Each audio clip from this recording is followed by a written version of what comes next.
하나님은 아브라함에게 약속하신 아들을 100세 때에 주셨습니다.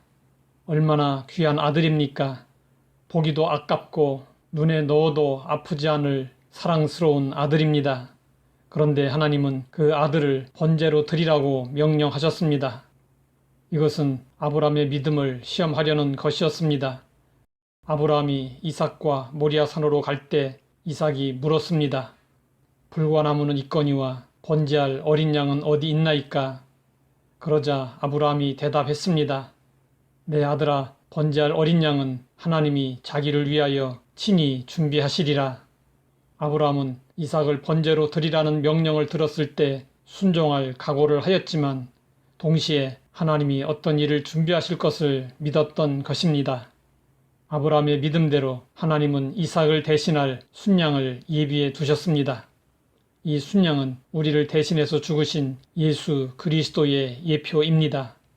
하나님은 이삭 번제 사건을 통해 자신이 준비하시는 하나님 여호와 이레이심을 확실하게 보여주셨습니다. 이후 아브라함이 이삭의 신부감을 찾고자 늙은 종을 고향으로 보냈을 때 하나님은 이삭의 아내 될 리브가를 예비하시고 그녀를 만나게 하셨습니다. 아브라함처럼 하나님의 말씀에 순종하면 하나님은 그 사람을 책임지시고 그가 필요로 하는 모든 것을 채우시고 그의 앞길을 예비하십니다. 우리는 성경 곳곳에서 예비하시는 하나님의 모습을 살펴볼 수 있습니다. 하나님은 아담과 하와를 위해 모든 것을 먼저 창조하셨습니다. 그리고 먹고 살기에 부족함이 없는 아름다운 에덴 동산을 예비하셨습니다. 하나님은 홍수 심판을 하실 때 의인 노아와 그의 가족들을 구원하시기 위해서 방주를 예비하도록 하셨습니다. 이스라엘 백성들을 애굽에서 이끌어내실 때 갈 곳도 없이 이끌어내신 것이 아니라 젖과 꿀이 흐르는 가나안 땅을 예비하셨습니다. 요나가 하나님의 얼굴을 피해 도망을 갈 때 하나님은 큰 물고기를 예비하셨고 하나님의 사랑을 가르치기 위해서 박넝쿨을 예비하셨고 벌레를 예비하셨고 뜨거운 동풍을 예비하셨습니다. 예수님은 광야에서 제자들에게 먹을 것을 주라고 하셨지만 이미 오병이어의 기적을 통한 광야의 식탁을 예비하셨습니다. 예수님이 베드로에게 깊은 곳으로 가서 그물을 내리라고 하실 때 예수님은 많은 물고기를 예비하셨습니다. 바울은 아덴에서 고린도로 왔습니다. 고린도는 음란과 타락과 우상의 도시로 복음을 전파하기 힘든 도시였습니다. 바울은 두려움 가운데 있었습니다. 그런데 하나님은 바울을 위해 동역자 아굴라 부부를 예비하셨습니다.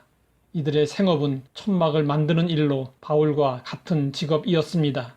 바울과 아굴라 부부는 서로 위로하고 동역하면서 고린도 교회를 세웠습니다. 우리가 살다 보면 때때로 미래에 대한 불안과 두려움이 다가올 때가 있습니다. 그때마다 우리는 예비하신 하나님을 기억하고 의지해야 합니다. 성경은 말씀하고 있습니다. 어린아이가 부모를 위하여 재물을 저축하는 것이 아니요 부모가 어린아이를 위하여 하느니라. 부모가 자녀를 위해서 예비하듯이 하나님은 사랑하는 자녀들을 위해 모든 것을 예비해 놓으셨습니다. 하나님은 우리를 위해 모든 것을 예비하시고 우리가 믿음으로 누리기 원하십니다. 하나님은 우리의 구원을 위해 모든 과정을 예비하셨습니다. 그뿐 아니라 영원한 천국을 예비하시고 의의 면류관을 예비하셨습니다. 그러므로 우리는 확신을 가지고 담대하게 이렇게 고백할 수 있어야 합니다.